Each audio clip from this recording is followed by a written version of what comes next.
Praise the Lord.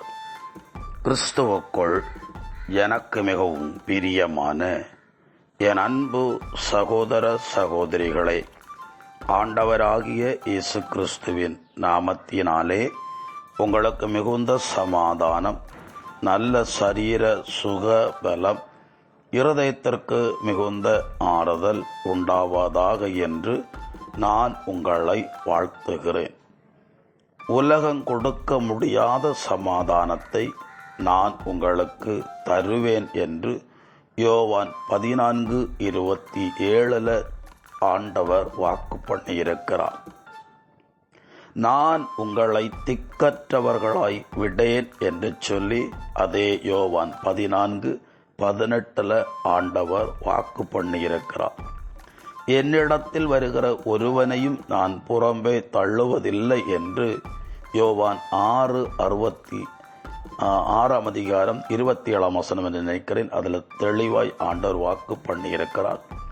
ஆண்டவரை தேடுகிறவர்களுக்கு அவர் நல்லவராகவே இருக்கிறார் என்று சங்கீத புஸ்தகத்திலே எழுதப்பட்டிருக்கிறது.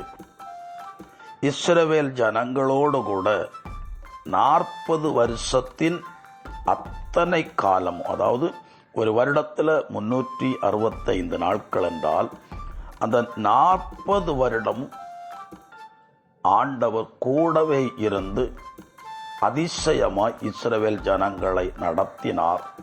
ஆனால் இஸ்ரவேல் ஜனங்கள் அதிசயமாய் நடத்தப்பட்டதை உணராமல் இருந்தார்கள் என்பதுதான் மிகவும் வருந்தக்கூடிய ஒரு காரியம். 40 வருடமும் பகலிலே மேக ஸ்தம்பத்திலும் இரவுல அக்னி ஸ்தம்பத்திலும் இருந்து இஸ்ரவேல் ஜனங்களுக்கு வழிகாட்டியாக பிரயாணத்தில் பாதுகாப்பாக இருந்தார்.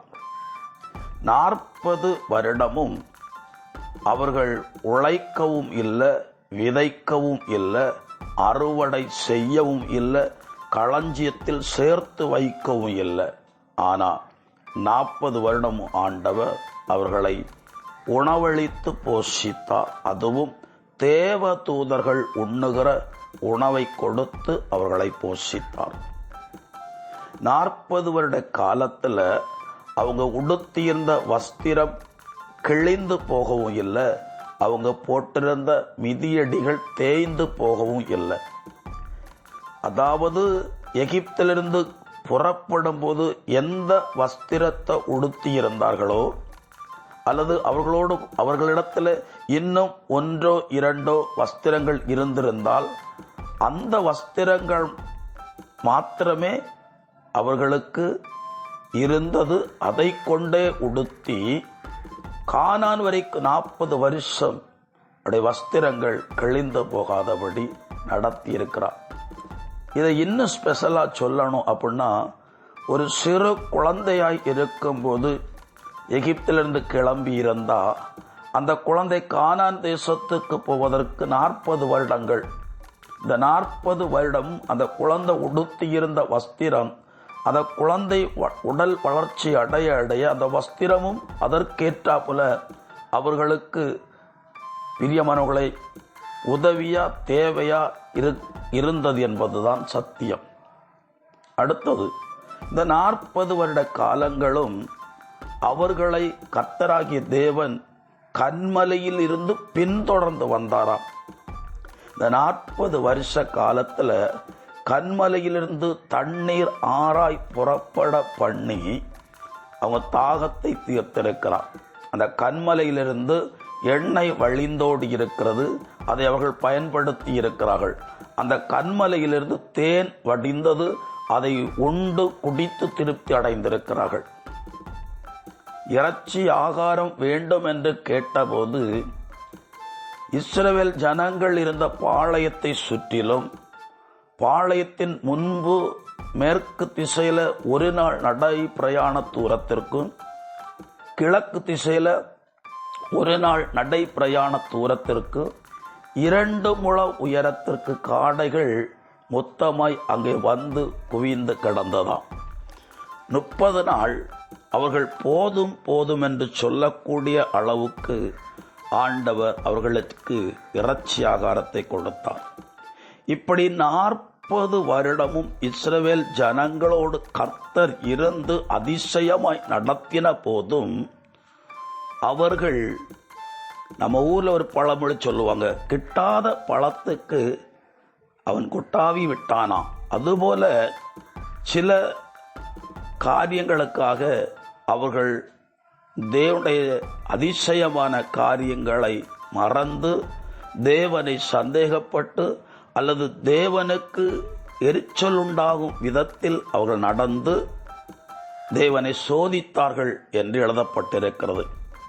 பொதுவாக 103வது சங்கீதம் இப்படி எழுதப்பட்டிருக்கிறது: என் ஆத்துமாவே கர்த்தரை ஸ்தோத்தரி, என் முழு உளமே அவர் பரிசுத்த நாமத்தை ஸ்தோத்தரி. என் ஆத்துமாவே கர்த்தரை ஸ்தோத்தரி, அவர் செய்த சகல உபகாரங்களை மறவாதே. நாம் நிற்கிறதும் நிர்மூலமாய் போகாதிருக்கிறதும் ஆண்டோடைய கிருபை. நான் நடப்பதும் நான் படுப்பதும் நான் உயிரோடு இருப்பதும் ஆண்டோடைய கிருபை. இதுவரைக்கும் எத்தனையோ பலவீனங்கள் என் சரீரத்தில் உண்டான போதும் கர்த்தர் என்னை நல்ல சுகபலம் கொடுத்து நடத்துகிறார். எத்தனையோ பண தேவைகள் இருக்கிறது, பொருள் தேவைகள் இருக்கிறது.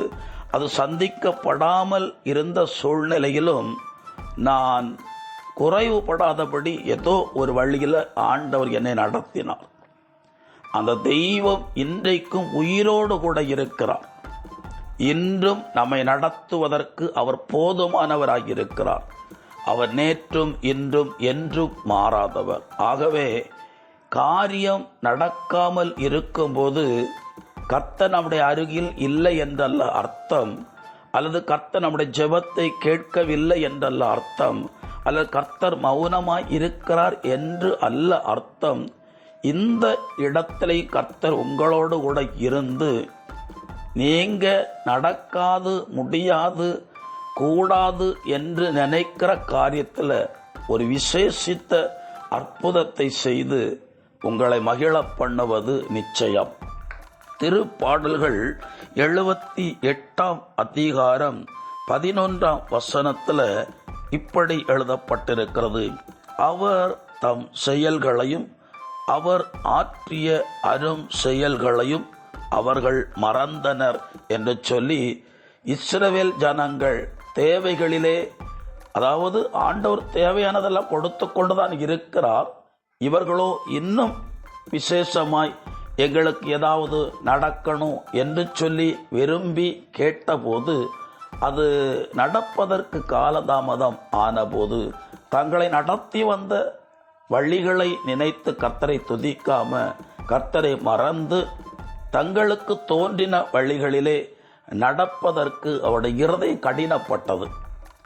ஆண்டவர் அப்படிப்பட்ட சூழ்நிலையில இஸ்ரவேல் ஜனங்களை பார்த்து அவர் துக்கப்பட்டார். காரணம், இவ்வளவு நன்மை செய்த பிறகும், இவ்வளவு புதிய புதிய வழிகளை இவர்களுக்கு காண்பித்து கொடுத்த பிறகும் இவர்கள் இன்னும் நம்மிடத்தில் முழு இருதயத்தோடு நம்பிக்கையோடு காணப்படாமல் இருக்கிறார்களே என்று. ஆகவே இந்த வார்த்தைகளை கேட்கிறவர்கள் நம்பிக்கை இழந்து போகாதிருங்கள். கர்த்தர் நிச்சயமாய் நன்மை செய்து நடத்துவார், தேவைகளை சந்திப்பார், மிச்சமாய் எடுக்க பண்ணுவார், பிறருக்கு கொடுக்க பண்ணுவார். எங்களை அதிகமாய் நேசிக்கிற எங்கள் அன்பின் பரலோக பிதாவே, மனக்குழப்பங்கள், சஞ்சலங்கள் மாறுபடி ஜெபிக்கிறேன். கர்த்தர் வழிகாட்டுவீராக, சரியான பாதையில நடத்துவீராக, நேர்த்தியான இடங்களிலே கொண்டு போய் சேர்ப்பீராக. அவர் என்னை விசாலம் உள்ள இடத்திலே கொண்டு போய் நிறுத்தினார் என்று சங்கீதக்காரன் சொல்லுவது போல கர்த்தர் நடத்தும். நீர் அப்படி செய்கிற தயவுக்காக ஸ்தோத்திரம். நன்மைகளை சுதந்திரித்துக் கொள்வதற்கு தடையாயிருக்கிற, உயர்வுகளை பெற்றுக்கொள்வதற்கு தடையாயிருக்கிற தடைகள் இவர்களை விட்டு விலகும்படி ஒப்புக் கொடுக்கிறேன்.